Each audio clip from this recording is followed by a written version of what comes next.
하시기를 축복합니다. 요즘 많은 직장인들이 번아웃 증후군에 시달린다고 합니다. 과도하고 오랜 시간 반복되는 스트레스로 인해 정서적으로나 정신적으로 그리고 신체적으로 탈진의 상태에 빠져서 무기력해지는 그러한 증상을 타서 없어진다라는 그러한 표현을 가지고 와서 번아웃 증후군이라고 부르죠. 신문에서 이렇게 자가 검진을 하는 리스트가 있어서 이렇게 보는데요. 읽으면서 모든 현대인들이 일상적으로 경험하겠구나라는 마음이 들기도 했습니다.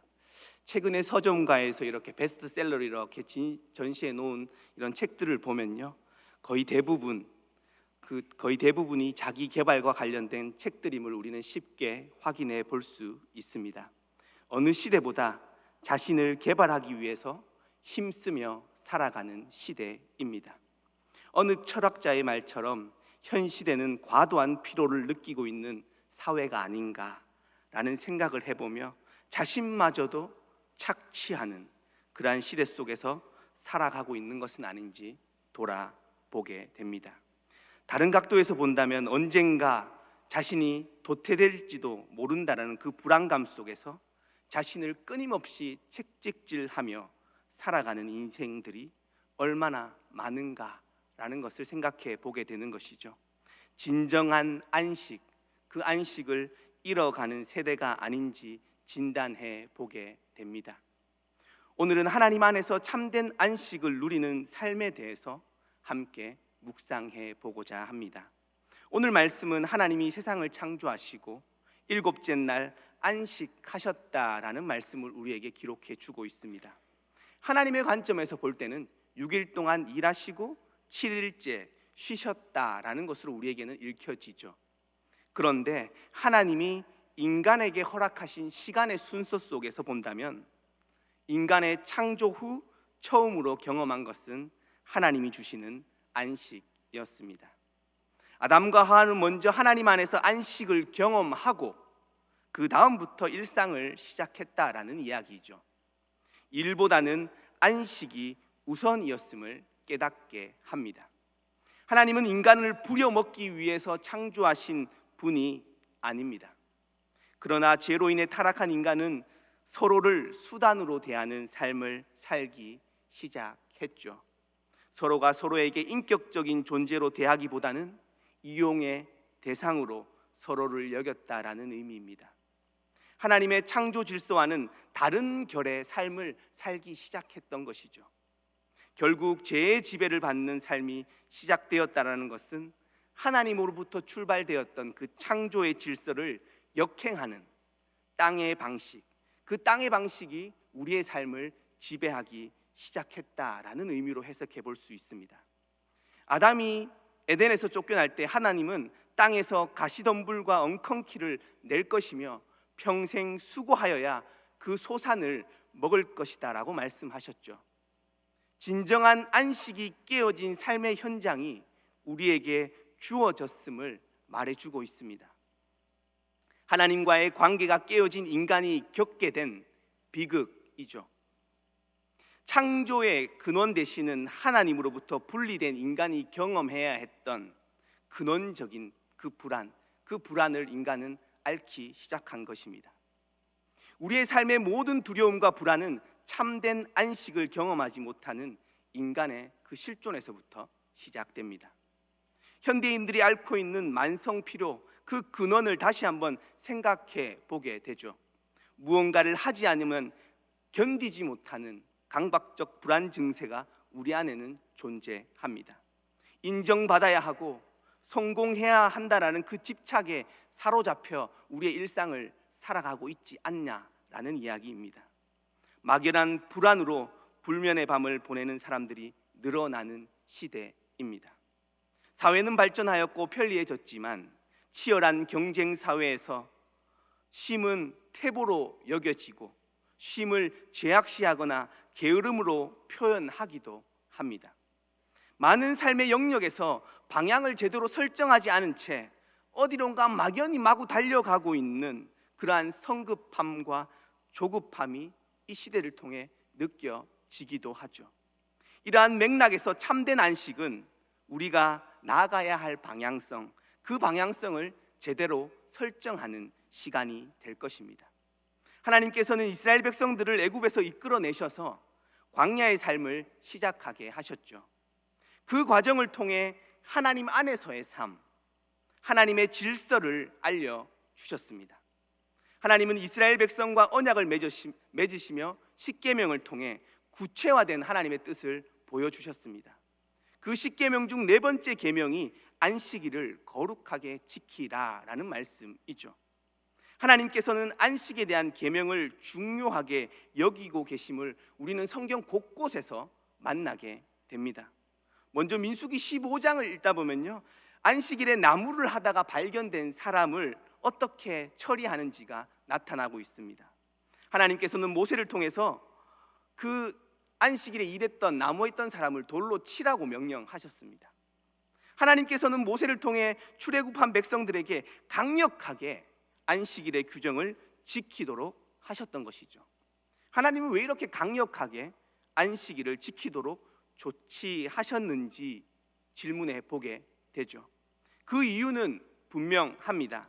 하나님은 이스라엘 백성을 애굽에서 불러내셔서 애굽의 질서에 찌들어 있는 그 이스라엘 백성들을 회복시키시기를 원하셨던 것이죠.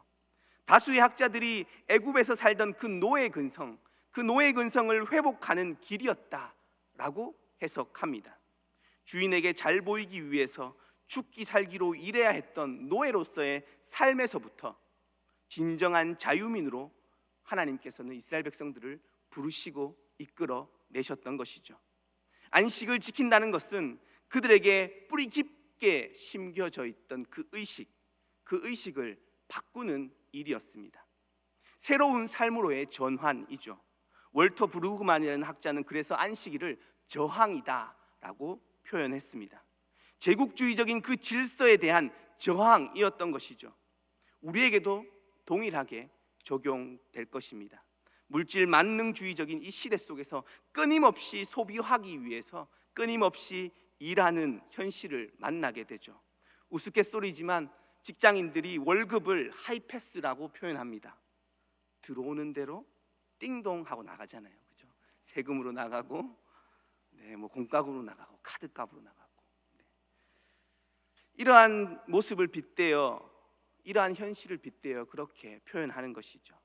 하나님께서는 노예적 삶을 살아가는 인간이 하나님 안에서 온전한 자유를 누리는 길, 안식하는 삶으로 초대하셨던 것입니다.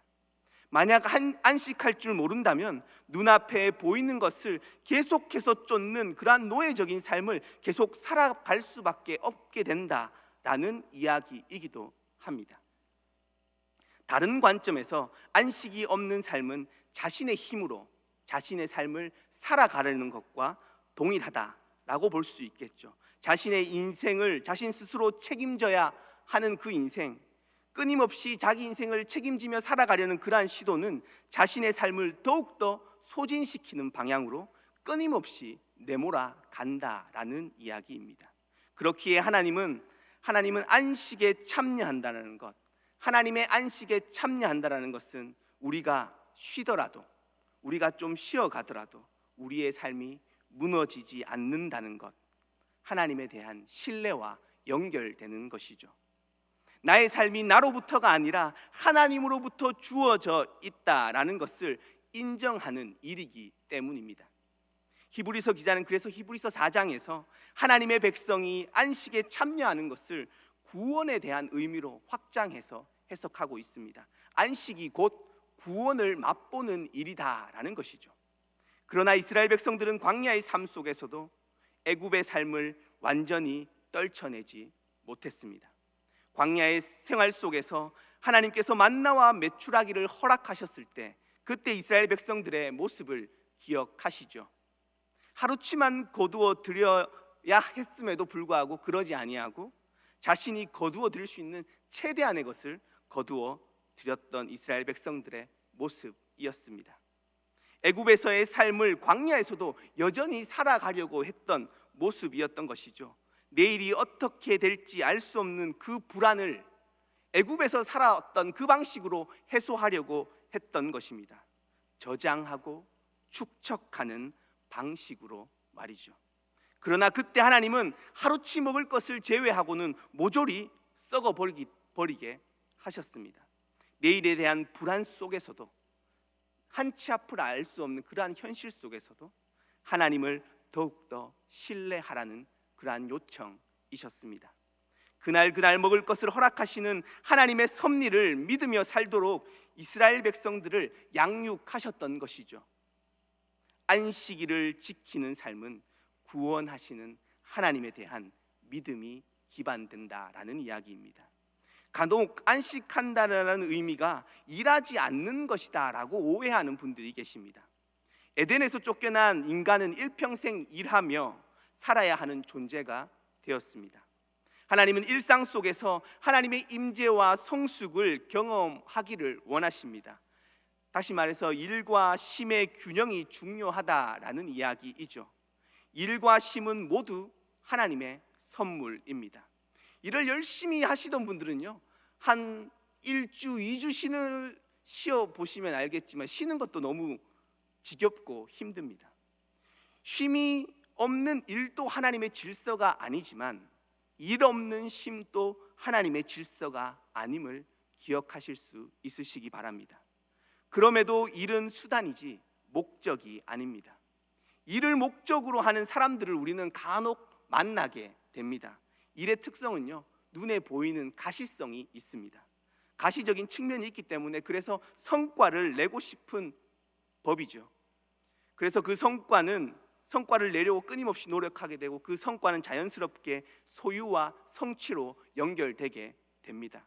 그렇기에 자신을 일로서 증명하려는 그러한 모습들이 나타나게 되는 것이죠. 일명 워크홀릭이라고 말하기도 하죠. 일에 빠져서 헤어나오지 못하는 현상입니다. 저는 지금 일을 열심히 하는 삶이 잘못되었다라는 의미로 이야기하는 것이 아니라 일만을 목적으로 하는 삶, 하나님이 원하시는 그 삶에서 벗어난 열심 속에 살아가는 그 이야기를 하고 있는 것입니다.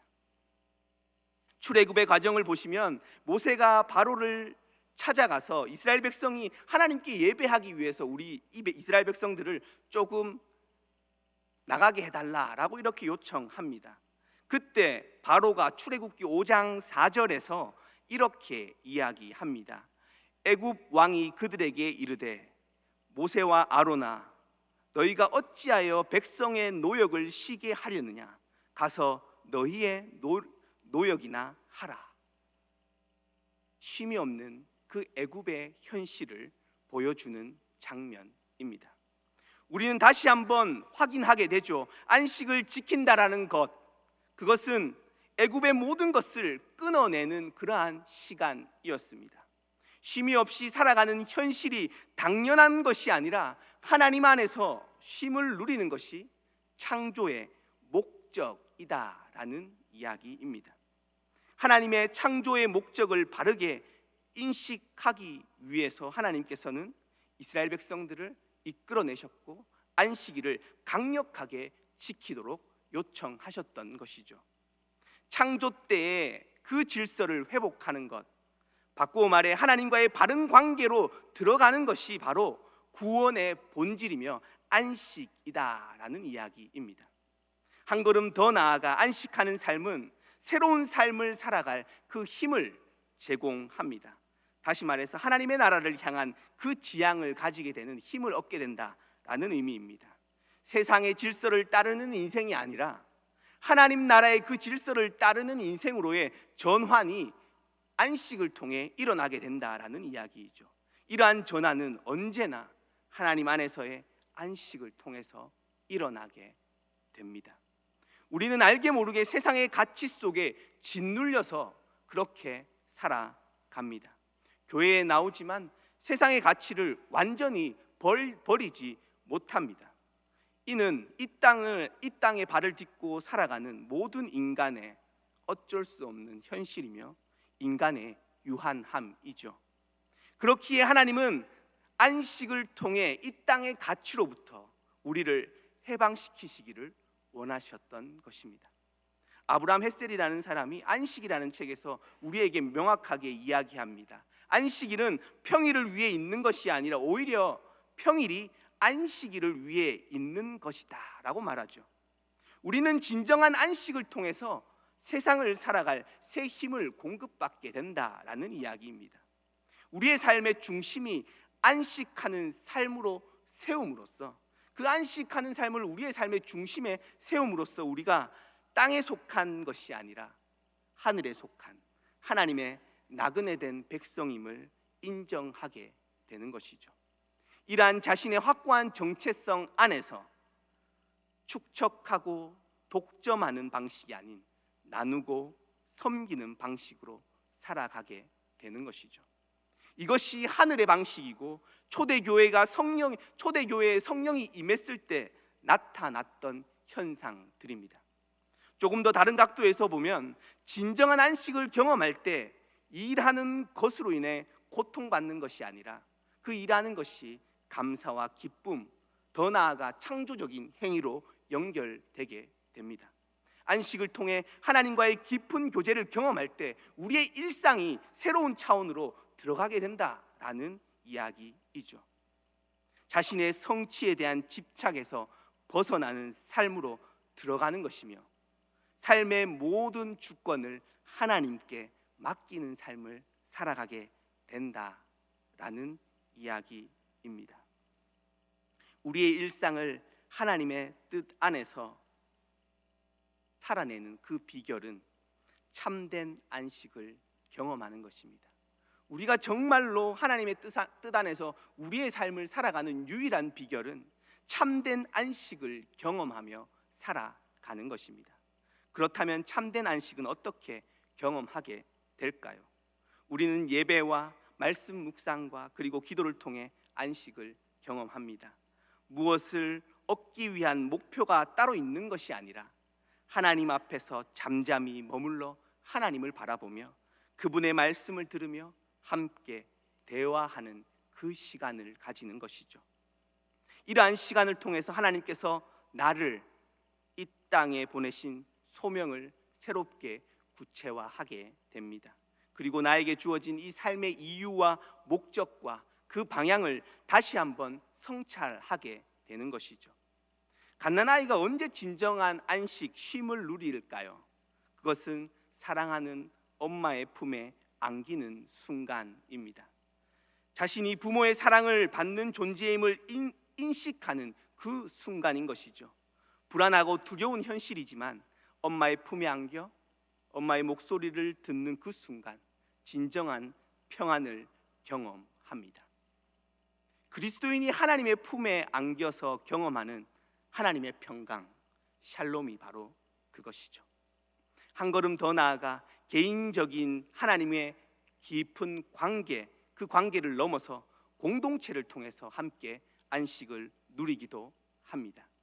하나님의 질서가 아닌, 세상의 질서가 아닌 하나님의 질서, 대안적인 그 질서를 따르는 이들이 함께 모이는 공동체, 그곳이 바로 교회이죠. 이 교회는 세상의 질서에 부딪히고 넘어진 이들이 함께 모여서 서로가 서로를 위로하는 공동체입니다. 그래서 우리는 교회 공동체를 통해서 안식을 경험하게 되는 것이죠.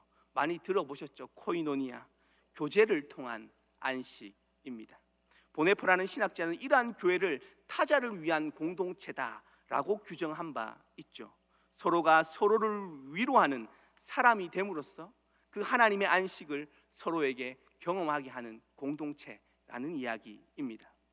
앞서 조금 언급했지만 안식일을 지킨다는 것이 주일에 일하지 않는 것으로 해석하는 경우들이 있습니다. 저는 맞는 말이면서도 틀린 말일 수도 있다고 생각합니다. 주일날 어쩔 수 없이 직장을 다니시는 분들도 있죠. 안식일을 거룩하게 지키는 삶, 그 삶은 하나님과의 관계 속으로 들어가는 그 시간이며 하나님의 질서를 따르는 삶입니다.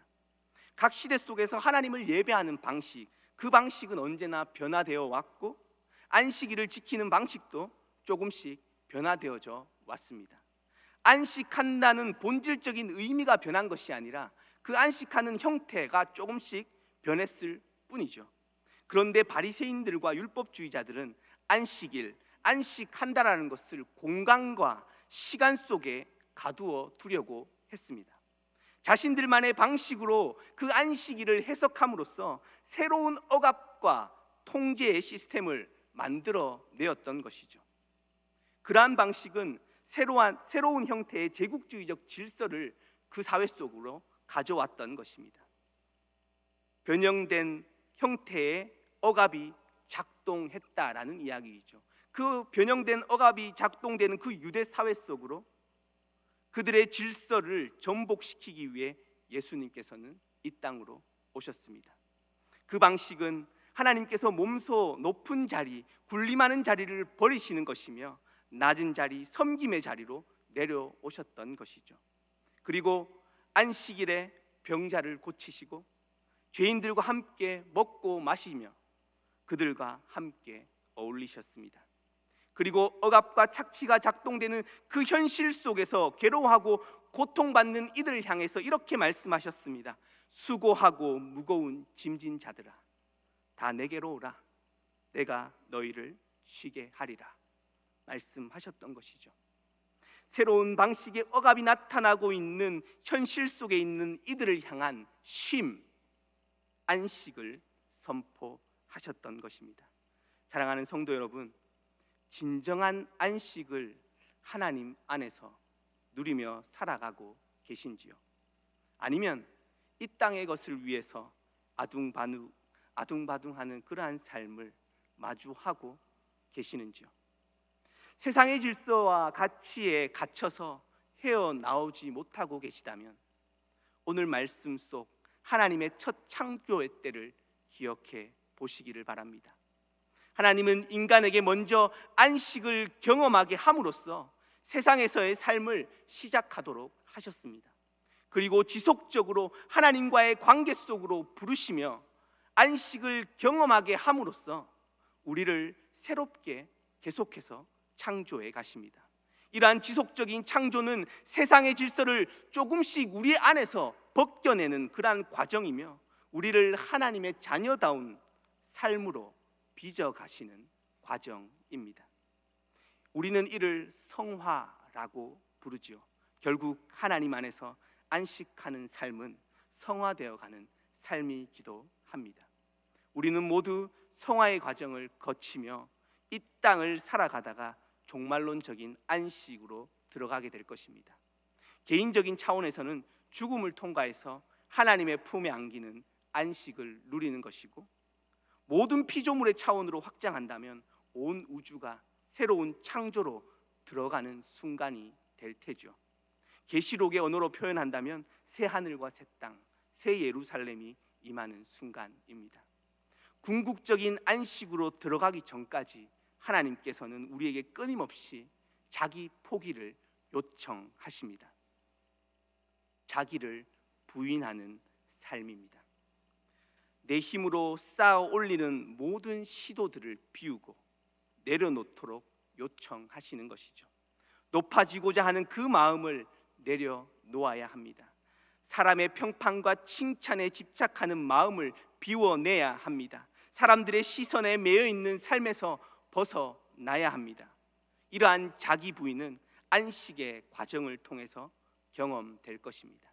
그리고 다시 세상 속으로 나아갈 때, 안식을 경험하고 다시 세상 속으로 나아갈 때 자신의 욕망이 아닌 자신에게 주어진 소명의 삶, 십자가의 삶을 살아가는 방식으로 예수님을 따르는 삶으로 우리의 일상이 드러나게 될 것입니다.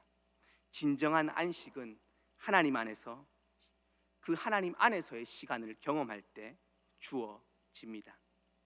우리의 일상 속에서 자신도 모르는 사이에 자신을 속박하고 있는 것으로부터 벗어나실 수 있기를 주님의 이름으로 축복합니다.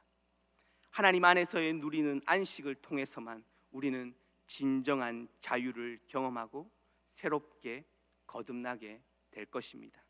참된 안식 속에서 자유를 누리며 살아가시는 모든 성도님들 되시기를 주님의 이름으로 축복합니다. 기도하겠습니다. 사랑의 하나님, 주님 안에서 누리는 안식의 삶 살아가기를 원합니다.